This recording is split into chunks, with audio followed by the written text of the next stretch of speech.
نبی اکرم صلی اللہ تعالیٰ علیہ وسلم کی رسالت، حضور کی نبوت، نبی پاک صلی اللہ تعالیٰ علیہ وسلم کے خاتم النبیین ہونے اور حضور سید عالم علیہ الصلاۃ والسلام کے امام الانبیاء ہونے کی گواہیاں جگہ جگہ اللہ کے قرآن نے بیان فرمائی ہے۔ نبی کریم علیہ السلام اللہ کے سچے رسول ہیں، اس کے دلائل اتنے زیادہ روشن ہیں کہ وہ سورج سے بھی زیادہ روشنی دیتے ہیں، چاند سے بھی زیادہ تابناک ہیں۔ میرے بھائیوں، نبی پاک صلی اللہ تعالیٰ علیہ وسلم کا وجود مسعود جسم اقدس ایسا خوبصورت تھا، وہ خود اس بات کی دلیل تھا کہ یہ اللہ کے سچے رسول ہیں۔ ہمارے ہاں بہت سارے لوگ ہیں جو اکثر اس بات پر گفتگو کرتے ہیں کہ نبی پاک صلی اللہ تعالیٰ علیہ وسلم کو اور تمام انبیاء کو اللہ تعالیٰ نے بشریت کا کالم عطا کیا، تو بھئی بالکل ٹھیک ہے۔ اعلیٰ حضرت رحمۃ اللہ علیہ نے لکھا ہے، حضور کی بشریت کا انکار کرنا تو کفر ہے۔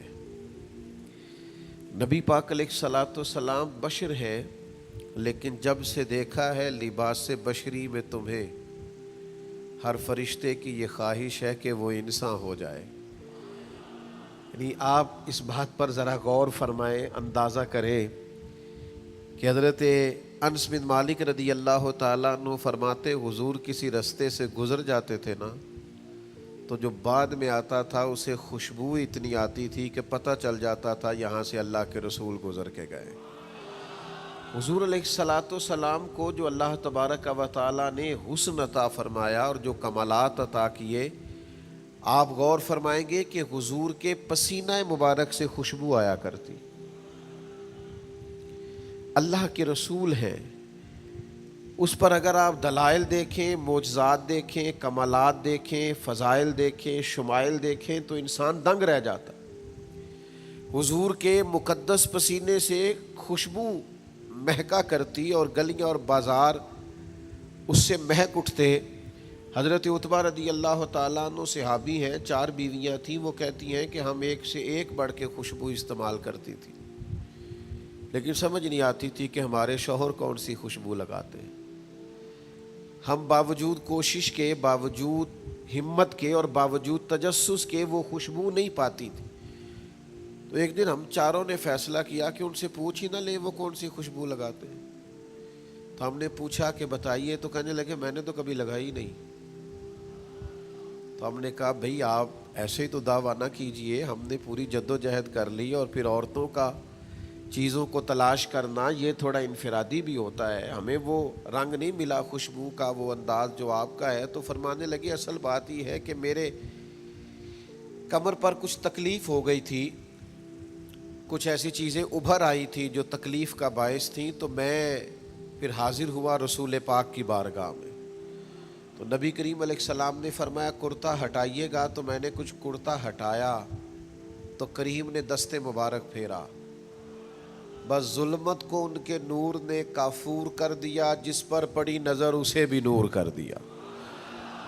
تو محمد صلی اللہ تعالی علیہ وسلم اللہ کے رسول ہیں، اس پر اتنے دلائل ہیں، یہ اتنا آفتاب سے روشن مسئلہ کہ یعنی آپ شمار کرتے جائیں، آپ گنتے جائیں، آپ سیرت کو پڑھتے جائیں، آپ فضائل کو پڑھتے جائیں، کمالات کو پڑھتے جائیں، تو مرحوم اعظم چشتی کا ایک جملہ اتنا فٹ آتا ہے کہ یہ سارا مضمون اس میں سمٹ جاتا ہے۔ وہ کہتے ہیں تیری حیات پاک کا ہر لمحہ پیغمبر لگے، یعنی لمحہ لمحہ بتاتا ہے کہ آپ اللہ کے سچے رسول ہیں۔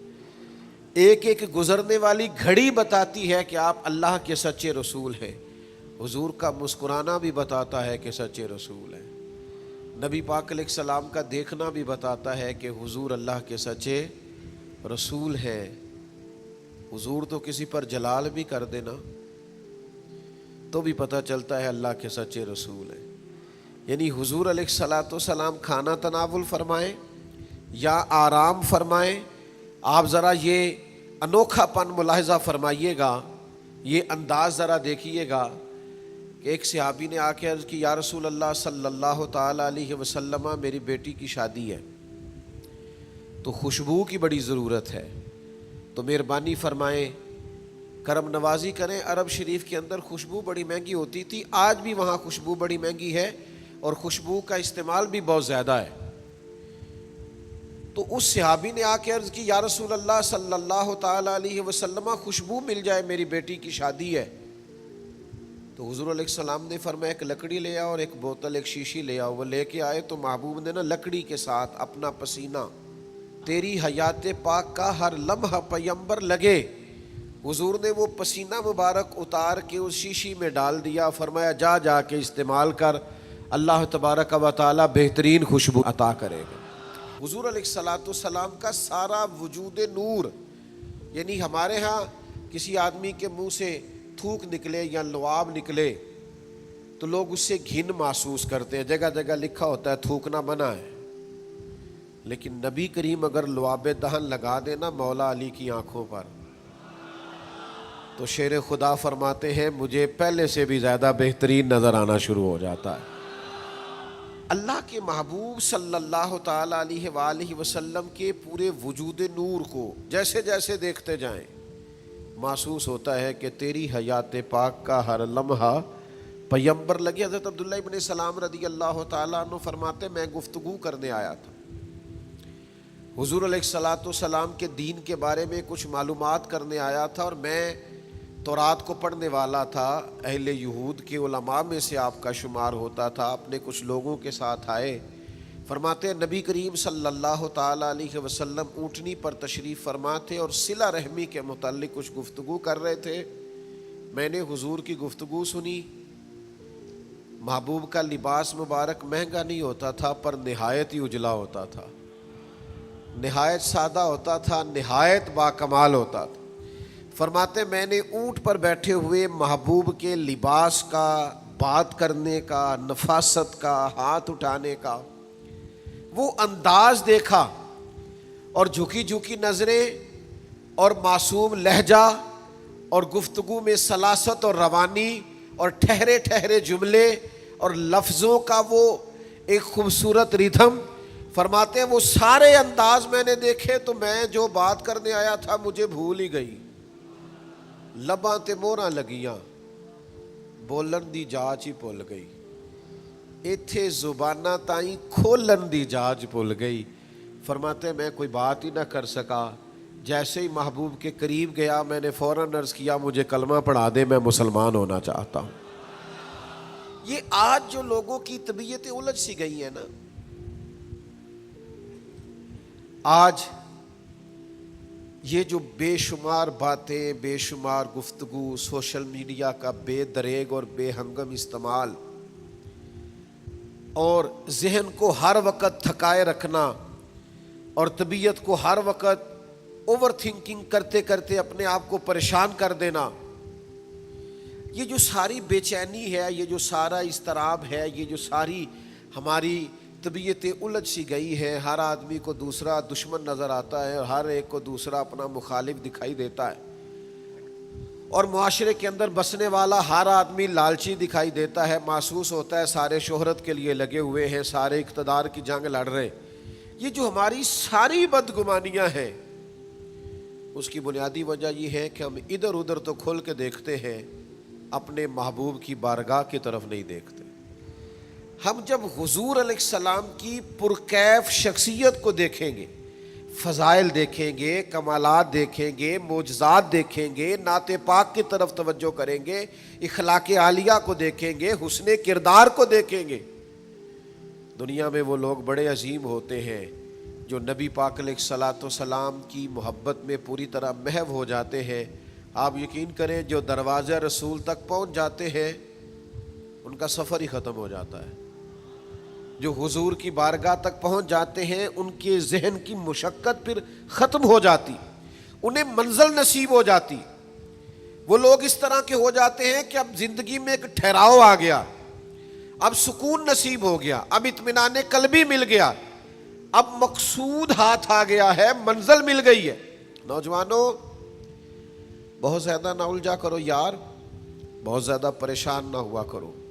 جب دل بڑا گھبرا جائے نا تو اپنے نبی پاک کی سیرت کو پڑھا کرو، حضور کے احوال شریفہ کا مطالعہ کیا کرو، ان کے حسن کی بات دیکھا کرو، جمال کی بات دیکھا کرو، کمال کی بات دیکھا کرو، محبوب کے بانٹنے کا انداز دیکھا کرو، نوازنے کا انداز دیکھا کرو، نبی پاک کا دشمنوں کو معاف کرنے کا رنگ دیکھا کرو، حضور کا عطا کر دینے کا انداز دیکھا کرو۔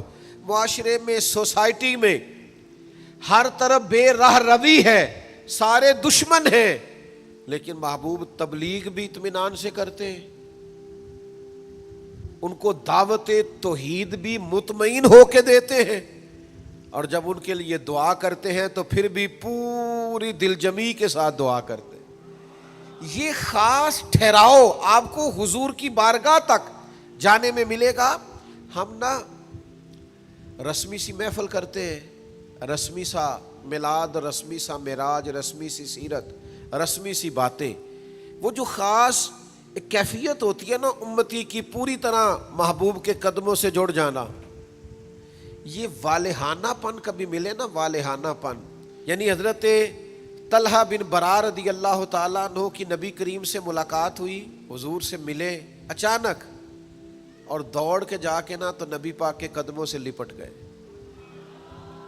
اور پھر لپٹے ہیں، اور والہانہ انداز ہے، اور وارفتگی دکھا رہے ہیں، اور عشق کا مظاہرہ کر رہے ہیں، اور پھر اسی درد اور تڑپ میں عرض کرنے لگے حضور مجھے کوئی حکم کرے، میں فوراً تعمیل ارشاد کروں گا، کچھ فرما دیں۔ یہ والہانہ پن، یعنی کبھی آپ بڑے بے چین ہو تو کہیں یار کھولو سیرت کی کتاب، اپنے نبی کا کوئی ذکر پڑھتے ہیں، کھولو فلاں آدمی کو سنے جو حضور کے عشق کی بات کرتا ہے، آؤ کوئی نعت پاک کا نغمہ چھیڑ دے جو ہمارے دلوں کو ٹھنڈا کرے، آؤ کوئی قرب پائے حضور کے دروازہ نور کی طرف سفر کرے۔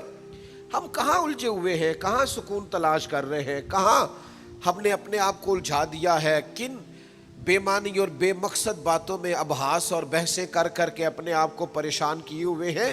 آئیے دیکھیے رسول اللہ صلی اللہ تعالی علیہ وسلم کی زندگی کا لمحہ لمحہ آپ کے کلیجے کو ٹھنڈا کرے گا، آنکھوں کو سکون دے گا، باطن کو پاکیزہ کرے گا، سوچوں کو نکھار دے گا۔ کہہ لینے دو مجھے یہ جملہ، حضور سے پیار کرو، جینے کا بھی مزہ آئے گا، مرنے کا بھی مزہ آئے گا، لطف نصیب ہو جائے گا، سرور نصیب ہو جائے گا، ایک کیف سا میسر آ جائے گا۔ حضور کی بارگاہ عالی مرتبت تک جڑو، نبی پاک علیہ الصلوۃ والسلام کے اخلاق عالیہ کو اپناؤ، کردار کو سمجھو، حسن تکلم کو سمجھو، نبی پاک علیہ السلام کی باتوں پر غور کرو۔ یقین کرو کبھی نہ کبھی پڑھتے پڑھتے وجد ہو جاتا ہے، کبھی کبھی ان باتوں کو صرف مطالعہ کی نظر سے دیکھیں، سیکھنے کی نظر سے دیکھیں تو ایسے لگتا ہے کہ جیسے روح پرواز کرنے لگی۔ یہ اس طرح کے بھی کمالات ہوتے ہیں، یہ بھی رنگ ہوتا ہے، یہ بھی انداز ہوتا ہے، یہ بھی طور طریقے ہوتے ہیں۔ اور پھر حضور امی ہے، نبی کریم نے دنیا میں کسی استاد سے پڑھا نہیں، حضور سید عالم صلی اللہ تعالی علیہ وآلہ وسلم کسی مکتب میں نہیں گئے، حضور نے کسی مدرسے سے تعلیم نہیں پائی، لیکن جب حضور بات کرتے نا، جب محبوب حکمت کے موتی رولتے نا، جب نبی پاک علیہ الصلوۃ والسلام کوئی کلام کرتے نا، آپ یقین کریں ایسا انوکھا پن، ایسا نرالا فیصلہ، ایسی حکمت اور دانائی سے بھری ہوئی بات، یعنی جو فلسفیوں سے کھل نہ سکی اور نکتہ وروں سے حل نہ ہوئی، وہ بات ایک طیبہ والے نے بتلا دی چند اشاروں میں۔ حضور دو چار اشارے کرتے اور عقدے کھل جاتے۔ ایسی دانائی والی بات، ایسی قیمتی بات، ایسی انوکھی بات محبوب بیان کرتے۔ حضرت سعد بن عبادہ رضی اللہ تعالیٰ عنہ کے پاس نا فتح مکہ کے موقع پر جھنڈا تھا۔ وہ علم بردار تھے، جن کے پاس جھنڈا ہوتا تھا وہ آدمی سب سے آگے آگے ہوتا تھا۔ اب ایک وقت ایسا آیا کہ صورتحال اس طرح کی بن گئی کہ حضرت سعد بن عبادہ کو اس منصب سے ہٹایا جائے گا۔ بڑا مشکل فیصلہ ہے، انہوں نے کوئی ایسی معاذ اللہ غلطی بھی نہیں کی، لیکن حالات ایسے آ گئے ہیں کہ جناب سعد ابن عبادہ کو ہٹانا پڑے گا، ان سے جھنڈا لیا جائے گا۔ صحابہ بڑے پریشان ہیں کہ حساس آدمی ہے، ان کی خدمات بہت زیادہ ہیں، کس طرح ان کو ہٹائیں گے، کیا کریں گے؟ نبی کریم کی بارگاہ میں عرض گزار ہے، یا رسول اللہ کیسے ہٹائیں حضرت سعد ابن عبادہ کو؟ اور کیفیات اور حالات بھی ایسے ہیں کہ ہٹانا بھی پڑے گا۔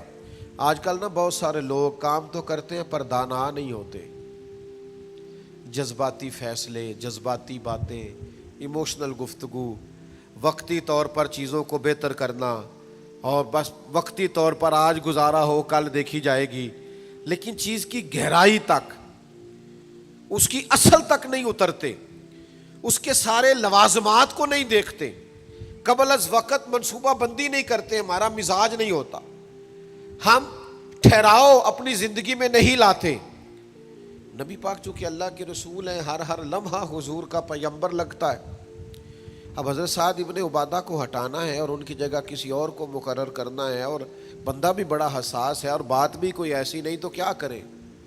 پتہ ہے نبی کریم علیہ السلام نے کیا کیا؟ حضور فرمانے لگے کوئی پریشانی نہیں، ہٹا دیتے سعد ابن عبادہ کو۔ حضور نے بلایا، فرمایا سعد میرا ارادہ بنا ہے کہ جھنڈا آپ سے لے لیا جائے۔ حضرت سعد ابن عبادہ نے ابھی گردن جھکائی تھی تو حضور فرمانے لگے میرا ارادہ ہے آپ سے لے کے آپ کے بیٹے کو دے دیا جائے۔ جو فلسفیوں سے کھل نہ سکا، جو نکتہ وروں سے حل نہ ہوا، وہ راز طیبہ والوں نے بتلا دیا چند اشاروں میں، اور تیرے آگے ہے یوں دبے لچے فصحا عرب کے بڑے بڑے، کوئی جانے منہ میں زبان نہیں بلکہ جسم میں جان نہیں۔ ایسا کمال فیصلہ، ایسا انوکھا فیصلہ۔ اچھا جس فیصلے سے وہ پریشان ہو سکتے تھے نا کہ مجھے ہٹایا جا رہا ہے، جب انہیں پتہ چلا نا کہ میری جگہ پہ میرا بیٹا آ رہا ہے، وہ اتنا خوش اپنے جھنڈا اٹھانے پہ نہیں تھے جتنا اپنے بیٹے کے جھنڈا اٹھانے پہ راضی ہو گئے۔ ان کی طبیعت مچل گئی۔ نبی پاک صلی اللہ تعالی علیہ وسلم کے پیغمبر ہونے پر، نبی ہونے، ایسے دلائل، ایسے کم، آپ جس زاویے سے دیکھیں ششدر رہ جائے گے، حیران رہ جائیں گے، پیار ہو جائے گا۔ کچھ ایسے مصنفین بھی گزرے ہیں معاذ اللہ ثم معاذ اللہ، جو مسلمان نہیں تھے،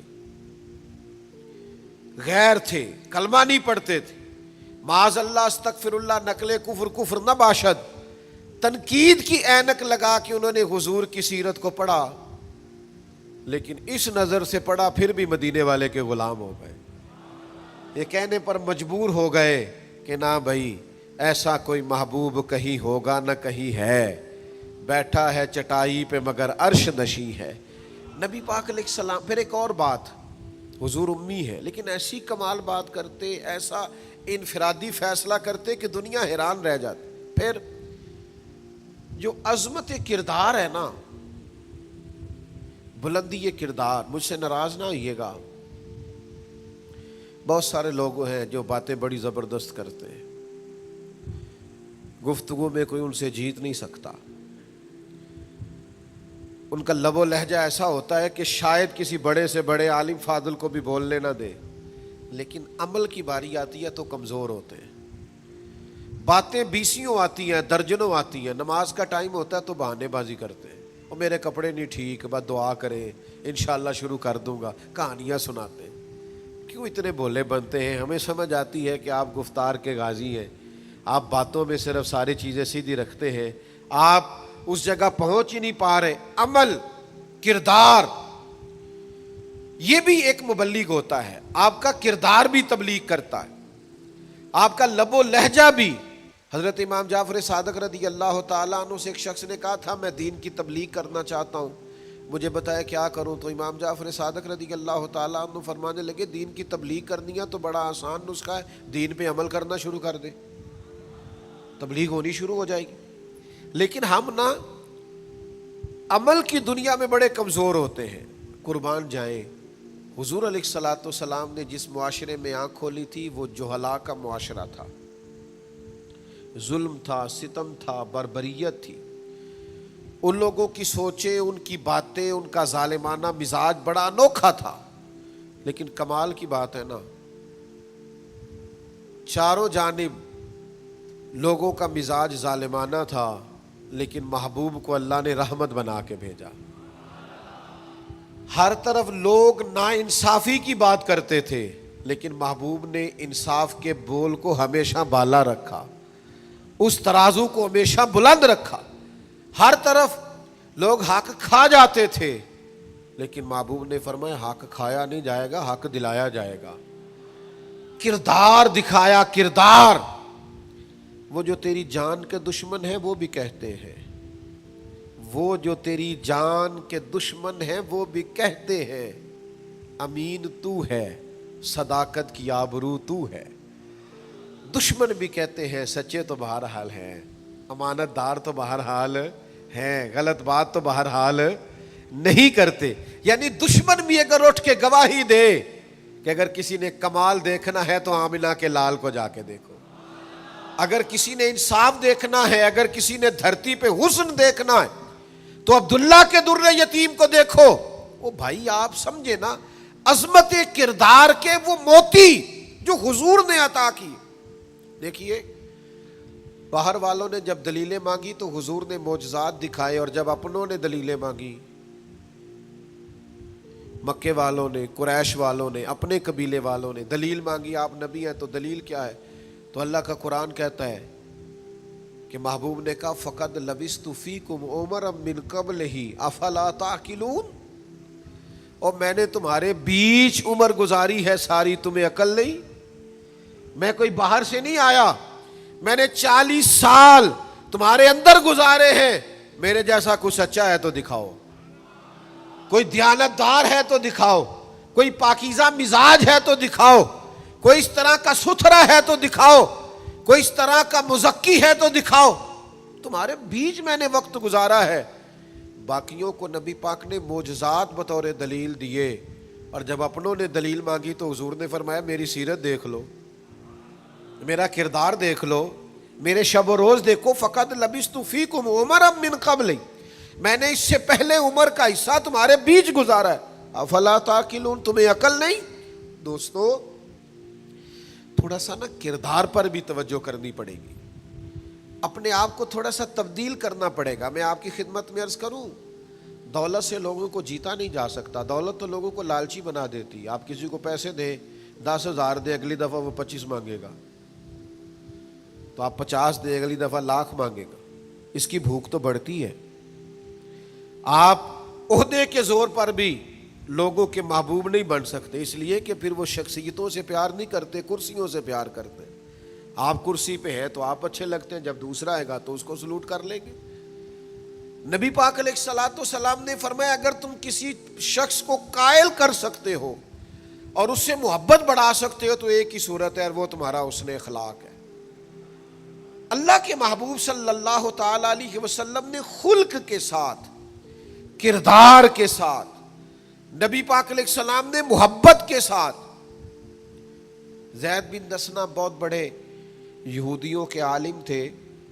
ایک دن حضرت بلال حبشی رضی اللہ تعالیٰ عنہ سے کہنے لگے سنا ہے نبی پاک علیہ السلام کی بارگاہ میں جب بہت سارے مہمان آتے ہیں تو آپ کو کچھ قرض بھی لینا پڑتا ہے۔ جناب بلال کہنے لگے لینا پڑتا ہے؟ کہنے لگے مجھ سے لے لیں، میرے پاس اضافی پیسے پڑے ہیں، آپ نے دے ہی دینے۔ حضرت بلال نے لے لیے، ایک ٹائم مقرر ہو گیا، فلاں دن پیسے واپس کرنے۔ ابھی وعدے میں 3 دن رہتے تھے۔ نبی پاک علیہ الصلوۃ والسلام مدینہ طیبہ کے چوک میں کھڑے ہیں، ساتھ حضرت عمر فاروق رضی اللہ تعالیٰ عنہ۔ یہ وہاں پہنچ گئے یہودیوں کے عالم، آ کے کہنے لگے وہ میری رقم واپس کریں۔ تو حضور نے فرمایا ابھی تو وعدے میں 3 دن رہتے ہیں، تو اس سے بڑے سخت جملے کہے۔ آپ کی توجہ ہے میری بات پر؟ سمجھ آ رہی ہے میری باتوں کی؟ چڑھانے والے اتنے خطرناک نہیں ہوتے جتنے چڑھ جانے والے خطرناک ہوتے ہیں۔ اتنی جلدی کسی کی باتوں سے چڑھا نہ کرے، یعنی ہر ایک کوئی دشمن بنا لیتے ہو، جس کا سٹیٹس ہی نہیں آپ کے ساتھ کھڑے ہونے کا اسے بھی دشمن بنا، اور دعا کرو کہ دشمن بھی خاندانی ہو۔ ہر ایک کوئی دشمن مان لیتے ہو، اسے بھی میرا اختلاف ہے، یہ بھی مجھ سے حسد کرتا ہو۔ چھوڑیں یار، آپ کا کوئی سٹیٹس ہی نہیں ہے، سب کے ساتھ آپ کا مقابلہ شروع ہو جاتا ہے، کہیں رکے تو صحیح، کہیں وہ جو 3 بندے وہاں کھڑے ہیں، وہ جو 4 وہاں کھڑے ہیں، وہ جو 5 وہاں کھڑے ہیں، وہ میرے خلاف باتیں کر رہے ہیں، اور یار آپ بلا وجہ پریشان ہیں، وہ کوئی اور گل پہ کر دینے تو ہڑی نہیں کر دے، وہ کوئی اور بلا وجہ دشمن بنا لینا، چڑ جانا، ذرا سی بات پہ ڈسٹرب ہو جانا، بہت زیادہ پریشر اپنے ذہن پہ ڈالنا، اس سے بندہ کمزور پڑ جاتا ہے۔ انہوں نے سخت جملے کہے، لیکن نبی کریم صلی اللہ تعالی علیہ وآلہ وسلم نے نا کسی بات کا کوئی جواب نہیں دیا۔ حضرت عمر نے تلوار نکال لی تو حضور فرمانے لگے کہ عمر آپ نے تلوار نکال لی ہے، آپ کو چاہیے تھا انہیں کہتے مطالبہ نرمی سے کریں اور مجھے کہتے ان کی رقم واپس کریں۔ فرمایا چھوڑو، یہ جو وقار ہوتا ہے نا، یہ آدمی کے قد کاٹ کا پتہ دیتا ہے، یہ جو حوصلہ ہوتا ہے یہ اس کی تعلیم کا، اس کی تربیت کا، اس کے علم کا، اس کے بڑے ہونے کی خبر دیتا ہے۔ حضرت عمر سے حضور نے فرمایا چونکہ انہوں نے اب پہلے مطالبہ کر لیا ہے تو ہم ایسا کرتے ہیں پہلے ہی پیسے دے دیتے ہیں۔ فرمایا آپ ان کو ساتھ لے جائیں، فلاں جگہ کھجوریں پڑی ہیں، تول کے دے دیں، اور جب ان کا قرض پورا ہو جائے نا تو یہ جو آپ نے ان کو غصہ دلایا نا، تھوڑی کھجوریں زیادہ بھی دے دیجیے گا، تھوڑی مٹھائی بھی دے دینا، قربان جائیں۔ حضرت عمر رضی اللہ تعالیٰ عنہ فرماتے ہیں میں حضور کے حکم کا پابند تھا، میں ان کو ساتھ لے گیا اور لے جا کر کے کھجوریں تول کے دے رہا ہوا، مجھے ان پہ غصہ ہے، وہ مجھ سے ہلکی باتیں کرنے لگ گئے حضور کے اخلاق کے بارے میں، نبی پاک کی بردباری کے بارے میں۔ تو مجھے جلال تھا، میں نے کہا تو کھجوریں لے، زیادہ باتیں نہ کر۔ میرا اپنا ایک خیال تھا کہ انہوں نے بڑے سخت جملے کہے ہیں، تو فرماتے انہوں نے میرا ہاتھ تھاما اور کہنے لگے عمر یار میرے اوپر جلدی نہ کر، میرے درد کو سمجھ، میں تورات کا عالم ہوں، میں نے اللہ کے آخری نبی کی جتنی نشانیاں تورات میں پڑھی ہیں ساری مدینے والے محبوب میں پائی جاتی ہیں۔ ایک نشانی میں نے یہ پڑھی تھی کہ جتنا کوئی جہالت کرتا جائے گا نبی پاک کا علم اتنا ہی غالب آتا جائے گا، حضور کی بردباری اتنی بڑھتی جائے گی۔